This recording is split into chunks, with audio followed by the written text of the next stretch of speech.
ఏంటి ఆ 80స్లో తీసుకున్న కారణం ఏంటి పర్టికులర్ ఆ బ్యూటీయేనా? లేదు సార్, 80s మెయిన్గా ఏంటంటే ఆ బ్యూటీ ఒకటి, అంటే ఆ విజువల్ టోను, ఆ బ్యూటీ అండ్ ఆ ఊరు, అంటే వీ కెన్ అంటే I want to take them back to a new world sir.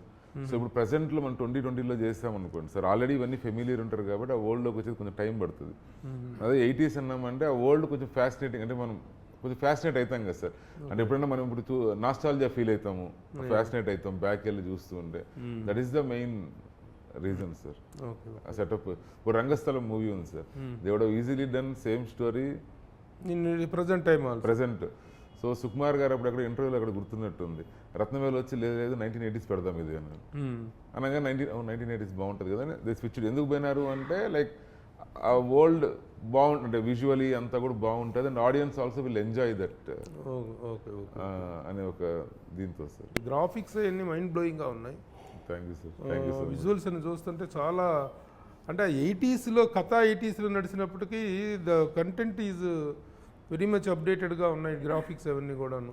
Thank you sir. దానికి ఏంటి వర్కౌట్, ఎలా వర్కౌట్ చేశారు సార్? మొత్తం స్టోరీ బోర్డ్ చేసాం సార్ ఫస్ట్. అంటే అంటే షూట్కి పోకముందే everything was storyboarded sir. అంటే విఎఫ్ఎక్స్ ఏం కావాలా, ఈ వర్క్ ఆ work, and even shorts wise కూడా ఎవ్రీథింగ్ వాజ్ డిజైన్. సో సెట్కి వెళ్ళి మనం ఎగ్జిక్యూట్ చేయాలి అంతే.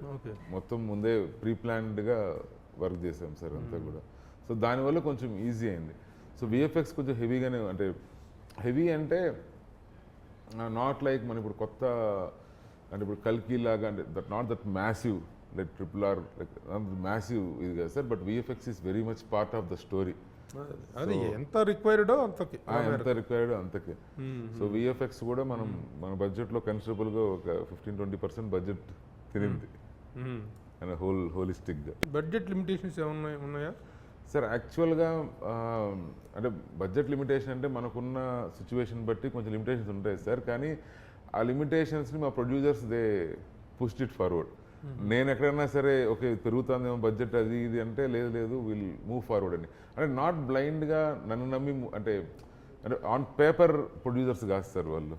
They are passionate producers, they are feeling that. అంటే both mister Mahidhar Reddy and Rajasekhar garu both of them are NRIs sir. ఇద్దరు కూడాను కేవలం ఈ సినిమా గురించి they are here as of now ఇప్పుడు వచ్చారు. అంటే వీళ్ళు మామూలు కూడా వస్తుంటారు sir, they have other businesses. And ఇంతకుముందు Mahedhar garu Parijatha Parvam, power play produce చేశారు సార్ మూవీస్ వాళ్ళు.